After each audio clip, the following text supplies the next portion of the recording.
नजर शब्द का प्रयोग शास्त्रों में देखने में नहीं आया। लेकिन नजर क्यों नहीं आया? क्योंकि शास्त्र जो हैं तांत्रिक नहीं होते। नजर सब एक तांत्रिक विद्या में आता है। हमारे यहाँ 3 विद्याएं हैं, यंत्र, मंत्र और तंत्र। इन 3 तरीकों से यंत्र आप जानते हैं, जो आप लोग मशीन वगैरह, ये टीवी, मोबाइल, माइक, ये सब यंत्र कहलाते हैं। पर का आलम्बन लेने से जो कार्य किया जाए वो यंत्र।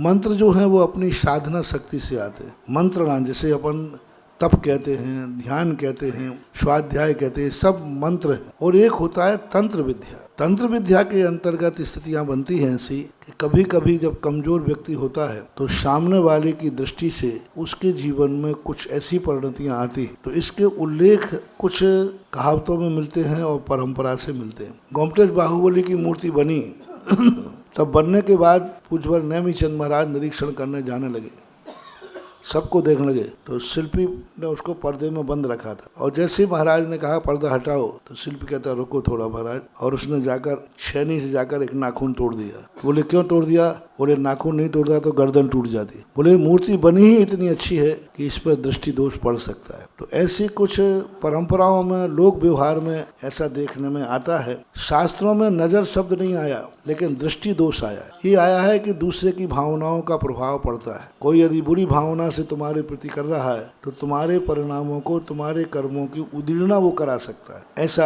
आता है। तो इनडायरेक्ट रूप में तो है, स्पष्ट रूप से नहीं है। बस ये ना कहना चाहिए मनोवैज्ञानिक रूप है ये, ऐसा।